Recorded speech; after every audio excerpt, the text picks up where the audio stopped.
좋다고 생각합니다. 저는 그 팟캐스트라든가 이런 거 이제 겸손이 힘들다, 그다음에 그 푸른 나무 이런 걸 들으면서 오늘 제가 말하고 싶었던 것이 한 가지가 있어요. 왜냐하면은 지금 윤석열의 특징이 있습니다. 본인이 분리할 때는 말을 안 해요. 요새 뭐가 불리하죠? 양평, 건의 고속도로 분리하니까 일체 얘기를 안 합니다. 대통령 그 출마할 때 분명히 재산 신고를 했다고요. 자기 부인의 재산이고 자기 뭐 같은 부부의 재산이니까. 그 다음에 김건희 그 지난번에 나토 가서 명품 쇼핑을 했다고 그랬잖아요. 그것도 말을 안 해요. 그것도 말 안 하죠. 그 다음에 또 여러 가지 말 안 하는 게 많습니다. 분리할 때는 일단 말 안 하고, 그 다음에 자기 장모 구속됐습니다. 법정 구속됐어요. 그것도 말을 안 해요. 지금 언론에서는 또 양식 있는 분들은 그렇게 얘기합니다. 왜 그게 1년밖에 안 됩니다. 법정 구속해가지고 그 판사가 아주 그 화가 나가지고 죄질이 아주 나쁘다. 왜 나쁘냐? 30몇 억을 위조했는데 그거를 33억이 삽니다. 아무튼 뭐 1억도 큰 돈이지만 30몇 억이라는 게 보통 사람이 생각할 수도 없는 거라고. 그 통장을 그 위조해서 그것이 있다고 잔고를 해가지고 했는데 그 많은 분들이 그렇게 얘기했습니다. 왜 단순히 위조만 했겠느냐? 그 위조를 해서 그 사기를 치기 위해서 위조를 한 거 아니에요. 그거 위조한 것만 그 처벌을 하고 나머지는 처벌 안 했어. 반드시 위조했으면 그 위조한 걸 가지고 자기가 사기를 저질렀으니까 사기까지 같이 해야 되는데 그 아무튼 그래서 1년은 너무 짧다. 그래서 아주 법정 구속을 해가지고 막 난리를 쳤잖아요. 그 최은순 이름도 기억해야 되고요. 정말 그렇게 난리를 치면서 거기에 그 말은 안 했지만은 내 사이가 대통령인데 내가 이렇게 구속되더니 하고 막 그저 뭐 내가 약을 먹고 죽어버리겠다고 막 야단을 쳤어. 그래서 그 교도관들이 간신히 해가지고 법정 구속을 시켰어요. 그때 윤석열은 말을 안 했습니다. 대통령실에서 말을 안 했어요. 자, 이런 여러 가지를 점검해 보면은 윤석열은 불리한 때는 침묵으로 나갑니다. 침묵으로 나가면 사람들이 잊어버릴까봐 침묵으로 나가요. 그리고 제가 오늘 저희들 우리 교회에서는 연중제 17주일인데 오늘 복음이 뭐냐 하면은 어떤 농부가 자기가 밭에 보물이 있는 것을 발견하면은 있는 것을 다 팔아 그것을 밭을 산다는 그런 말이 있어요. 그래서 우리가 가장 소중한 것이 무엇인가, 또 가장 소중한 것을 차지하기 위해서 뭐를 해야 되는지 자기 있는 걸 다 팔아요. 밭에 보물이 그래서 우리가 소중한 것이 무엇인지 깨닫는데 우리가 세상을 살아가면서 가장 소중한 것이 뭡니까? 사람 생명이에요. 예? 생명을 이어가기 위해서 우리가 음식을 먹고 공기를 마시고 물을 마시고 하는데 생명이 가장 소중한데 여러분이 겪어봤지만 박근혜 때 세월호가 있었습니다. 300명 이상의 학생들이 죽었어요. 그 다음에 작년에 12구 이태원에서 할로윈 축제하다가 159명이 죽었어요. 요번에 물난리 때 몇 명 죽었죠? 한 60명 가량 죽었을 거예요. 오송, 제가 그때 오송을 거쳐서 전주로 가려고 그랬는데 차를 몰고 그냥 갔네요. 오송에 그 지하차도가 2개가 있답니다. 그 물난리가 났는데도 제대로 대처를 못한 거예요. 그리고 외국에 가서 사실 나토 갈 필요도 없는데요. 그 나토 왜 갑니까? 나토 해군도 아닌데. 가가지고 한국에 물난리가 났다고 젤렌스키가 얘기했어요, 심지어. 그러니까 뭐라고 그랬어요? 내가 가서 간다고 해서 무슨 상황이 변화될 것이 아닌데 하고 안 왔습니다. 또 연장을 했어요. 예? 그래서 우크라이나로 갔죠. 우크라이나에 갈 필요 없는데 우크라이나로 갔습니다. 자, 그리고 김영환이도 마찬가지. 김영환이도 그 양반도 그 이재명이하고 옛날에 붙어가지고 이재명 맨날 그 끌고 내리려고 노력했는데 그 김영환이라는 사람이 어떤 사람이 치과의사예요. 치과의사 원래 민주당 출신인데 그 양반이 나가가지고 그 민주당 김대중 정권 하에서 아마 그 과기부 장관인가 했을 거예요. 그런데 미 민주당의 입장으로서 배신자죠. 연절자죠. 그래서 지금 그 국민의힘으로 가서 거기 충청북도 도지사에 당선됐어요. 그 집이 원래 충청북도예요. 자, 김영환이는 어떻게 했느냐? 보고를 받았는데 오송 지하 차도 안 갔습니다. 어디로 갔어요? 자기 땅이 있는 괴산으로 갔습니다. 보고를 받았는데 나중에 변명하기를 거기는 뭐 한두 사람밖에 안 죽었다고 그렇게 그 얘기를 했어요. 사람이 죽어서 난리 법석을 치고 하는데 거기 현장에 안 갔습니다. 자, 이런 점은 윤석열과 똑같아요. 자, 이런 면에서 우리가 몇 가지 그걸 보면 이 지금 윤석열 정권 또 이 모든 이 보수 정권의 특징이 뭐냐면 생명을 수호하지 않아요. 대통령은 국민의 생명과 안전을 그 보장해주는 그런 자리입니다. 국민을 대표해서. 그래서 우리가 뽑은 거예요. 비록 우리가 마음에 들지 않는 대통령이지만 당선됐기 때문에 잘해주기를 바랐어요. 그래서 신부님들도 그렇게 처음에 기도할 때 그렇게 했습니다. 비록 마음에 안 들지만은.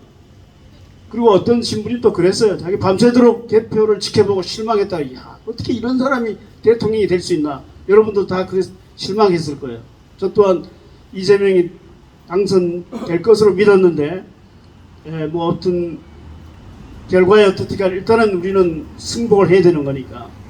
자, 1년을 기다려왔어요. 결과가 어떻습니까? 성적표가 어때요? 마이너스 빵점이에요.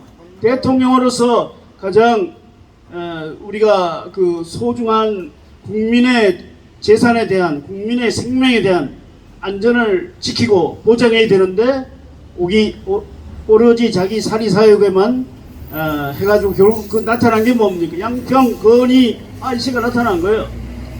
그럼 자기 부인 김건희는 어떤가요? 주가 조작에다 허위 논문 뭐 하여튼 허위로 가득 찬 우리가 본부장 그게 뭡니까? 본인과 부인과 장모에서 본부장 비리라고 그랬어요. 그래서 그 결과가 지금 나타난 겁니다. 그래서 그 최은순 그 장모가 구속된 거는 이게 서음하게 아주 이건 시작에 불과한 겁니다. 자, 김건희 한 번도 주가 조작에 대해서 수사를 안 했어요. 이게 공정이라고 말할 수 있습니까? 없습니다. 주가 조작, 그래서 통정매매 노래도 막 나오잖아요. 뭐 12시에 만나요, 뭐 해가지고. 자, 그리고, 그 다음에, 이런 모든 걸 봤을 때 생명을 소중히 여기지 않는 사람은 그 사람이 뭐 여당이든 야당이든 지도자로서의 자격이 없는 거예요. 우선, 뭐가 터지면 즉시 가봐야죠. 모든 걸 물리치고 자기가 간다고 해서 해결되는 건 아니지만은 공감을 보여야 된다. 공감 능력이 없는 사람은 지도자가 될 수가 없는 겁니다. 맞습니다. 자, 이런 걸 봤을 때 우리가 가장 소중한 것이 인간 생명이고 이 생명을 지키기 위해서 뭐 대통령이나 도지사나 국회의원 마찬가지죠. 항상 그 현장에 즉각 달려가야 된다고. 이런 걸 봤을 때 우리가 정말 너무너무 이 돌아가는 것이 안타깝고 제가 이제 최근에 지금 그 윤석열 정권의 검찰 독재 정권이라잖아요. 이재명을 잡으려고 안간힘을 쓰고 있어요. 요새 뉴스가 오늘 제가 보면서 YTN 잠깐 보니까 뭐라고 나오면 이재명 그 대표가 이화영을 통해서 북한에 뭐 돈을 준 것처럼 이렇게 보고를 받은 것처럼 이렇게 나와요. 이게 왜냐하면 이화영 부지사잖아요. 부지사가 그 쌍방울, 우리 쌍방울 알죠? 쌍방울 김성태가 이 사람 폭력배 출신이에요. 거기서 5만 불하고 3만 불, 8만 불을 줬습니다. 줬는데 이것이 그 북한에 그 경제적인 도움을 주는 그 유엔 그 제재 사항에 들어가는 거예요. 그 미 국무부에서 지금 유심히 지켜보고 있어요. 국무부에서 분명히 언급이 있을 것이고, 그러면 금융감독원의 원장이 누굽니까? 검사 출신이에요. 그럼 금융감독원을 통해서 쌍방울을 계속 신문하고 하기는 쌍방울은 망하는 겁니다. 그런데 여기서 정치 자금을 돈을 받았는데 이화영이라는 부지사는 자기가 받은 게 거기서 이제 카드를 아마 줬는가 봐요. 그거 쓸 수 있게. 근데 그게 자기 밑에 부하 직원을 쓴. 아무튼 정치 자금법으로 지금 들어가 있는데 이 사람을 뇌물을 받으면은 제가 이제 뉴스를 여러 정세 분석을 해보니까 10년을 때립니다. 근데 정치 자금을 받았다고 하면 한 2, 3년 해가지고 집행유예 해놓으면 이 사람 나오는 거예요. 그러니까 그 부인을 쪼아대고 또 아들까지 쪼아대는 거예요. 이화영이 독방에 가두어서 계속 협박을 하니까 이화영의 마음이 흔들리는 것 같아요. 그리고 변호사도 흔들리고. 그래서 우리가 여기서 기도하고 생각해야 될 것은, 이화영은 만약에 이화영이 진술을 해가지고 이걸 가지고 구속영장을 청구할 거라고.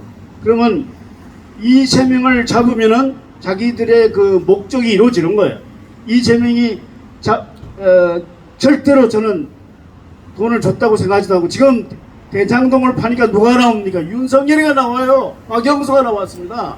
그렇죠? 네. 이재명이 300 몇 번을 했는데도 안 나왔어요.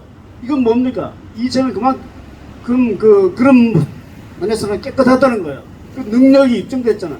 요번에 수해 난리가 났는데 윤석열이 신운동화를 신고 갔어요.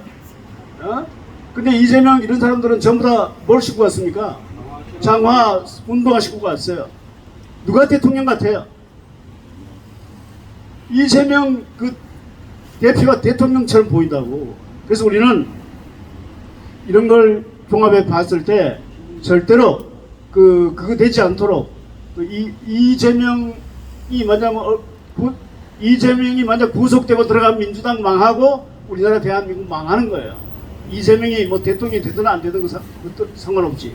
그래서 우리는 이런 일반 뉴스, 여러분이 이제 저도 뉴스도 가끔 보지만은, 신문도 간결히 보고를 하지만은, 겸손은 힘들다 그걸 보세요. 그리고 그 다음에 푸른 나무라는 몇 가지 좀 이렇게 유익된 그런 프로그램이 있어요. 그런 걸 보면은 이 세상 돌아가는 걸 알고 있어요. 어떤 사람들, 아까 우리 강기태 선생님도 말씀하셨지만, 사람들 뉴스도 안 보고 안 본다, 세상 기차 타. 이 정부에서 노리는 게 바로 정치 혐오증. 그러면 사람들이 정치하가 누가 대통령이 된 다 똑같은 게 아니에요. 그래서 우리는 이런 걸 확실히 좀 알고 지혜롭게 현명하게 대처를 해야 된다. 그리고 요번에 이상민 탄핵 기각이 나왔죠. 이상민 탄핵이 기각이 나도 이상민이 죄가 없다는 게 아닙니다. 면죄부를 준 게 아니에요. 그 사람은 벌써 국민으로부터 탄핵이 된 거예요. 그리고 우리는 내년에 선거가 있겠지만 정말 국민의 수준에 맞는 대통령을 갖게 돼 있어요. 우리가 지난번에 대통령을 이직을 통해서 우리가 우리로 봐서 원하지 않는 대통령을 갖게 됐는데, 우리는 정말 겪었잖아요. 겪었는데 또 찍으시겠습니까? 여러분 찍으시겠어요? 아닙니다. 아니죠? 네. 우리는 정말 나라를 올바로 지도해 나갈 수 있는 유능한 그런 사람을 찍어야 됩니다. 그렇기 위해서는 윤석열, 우리가 탄핵, 퇴진 이렇게 부르짖지만 스스로 내려오지 않을 겁니다. 지금 아주 검찰로 둘러싸여 있기 때문에 절대로 내려오지 않을 거예요. 그래서 우리는 끝까지 이것을 외치고 계속 나가야 됩니다. 그리고 제가 지난번에 대전에 갔다 왔는데, 대전에서는 7시에 미사를 하고 나서 시위를 했어요. 한 10시까지 시위를 하면서 윤석열 탄핵, 그 다음에 후kum과 오염수 반대 이런 걸 외쳤습니다. 그래서 아마 이제 지금 대전에서 했고요. 여러분 대구가 보수 도시라는 거 알죠? 홍준표 시장이고 시장인 대구가 원래는 보수 도시가 아닙니다. 그게 1946년 10월 1일 최초로 그 민주투쟁이 있었던 장소예요. 가창댐이라고 하는 곳에 거기 그 위령탑이 있어요. 거기서 엄청 많은 사람이 죽었습니다. 그래서 대구에 그 28 광장이 있어요. 28 광장에 내일은 아니고 다음 주 그러니까 8월 7일 거기에 그 28 광장에서 그 사재단 주최로 미사를 하기로 했습니다. 왜냐하면 대구는 아주 보수 중에 왕보수기 때문에 신부님들이 다 두려워서 나오지도 않아요. 또 우리가 그 대구 시민들이 자발적으로 대표들이 안동에 왔어요. 안동에 지난번에 엄청 사람들이 많이 왔는데 안동에 그 끝나고 나서 그분들이 얘기했어요. 우리도 좀 하고 싶다. 안동도 같은 경북이지만 조금 달라요. 대구하고는. 거기도 물론 보수지만. 그래서 우리 대구에서도 시국기도를 했으면 좋겠다 해서 28 광장에서 8월 7일 날 대구면 여기 멀지 않습니다. 여러분이 우리가 가실 수 있을 것 같아요. 8월 7일, 8월 첫째 주 월요일 날 아마 저녁 7시 겁니다. 그래서 저는 이제 가려고 하는데 거기 그 신부님들이 전국에 다 모여가지고 아마 거기 반대가 많이 있을 거예요. 태극기 부대가 아주 한 곳이니까 하고 그 다음에 그 다음 주가 8월 14일이에요. 8월 15일이 광복절이죠. 8월 14일 날은 서울에서 이제 그 시국기도회가 또 있어요. 왜냐면 전국에 다 돌아가면서 했는데 한 군데 못한 데가 있어. 어디냐? 부산에도 하려고 했는데 아마 그쪽에 주교님이나 이런 분들이 반대해가지고 그런지 부산은 불명예스럽게도 못해서 부산이 어떤 곳입니까? 부모항정 민주화의 성지예요. 그런데도 그쪽에 교회 당국의 사정으로 못했는데 아무튼 해가지고 8월 14일 날 서울에서 하고 그 다음에 9월 달에 좀 쉬었다가 9월 달에 다시 제2차로 들어갑니다. 그러니까 이게 윤석열 정권이 하루아침에 이게 나오질 않아요. 그래서 다시 한번 우리가 몇 번 하다가 그냥 우리도 마찬가지입니다. 오늘 날씨가 덥대 사람들이 많이 안 왔네. 이렇게 되면 안 돼요. 매주마다 아무리 덥고 비가 오더라도 와야 됩니다. 와서 우리가 듣고 어떻게 돌아가는지 알고 외치고 함성을 해야 돼요. 맞습니다. 맞죠? 네. 자, 그래서 구호 한번 외치고 가겠습니다. 윤석열을 탄핵하라! 탄핵하라! 탄핵하라! 탄핵하라! 김건희 특검을 실시하라! 실시하라! 실시하라! 실시하라! 네, 그다음 다른 거 구호가 뭐 있다. 네. 윤석열을 탄핵하라! 탄핵하라! 탄핵하라! 탄핵하라! 꼭 탄핵하라! 탄핵하라! 탄핵하라! 탄핵하라! 탄핵하라! 네, 고맙습니다. 아무튼 우리 지치지 말고 아무리 덥고 추워도 우리 옛날에 박근혜 때 겨울에 했어요. 겨울에 해가지고 촛불이 지금 그 당시에 민주당 국회의원 지금처럼 많지 않았습니다. 그래도 해냈어요. 반드시 이거 해낼 수 있도록 우리가 의지를 가지고 뜻이 있는 곳에 뭐가 있죠? 길이 있습니다. 우리 끝까지 이루어 나가도록 합시다. 고맙습니다.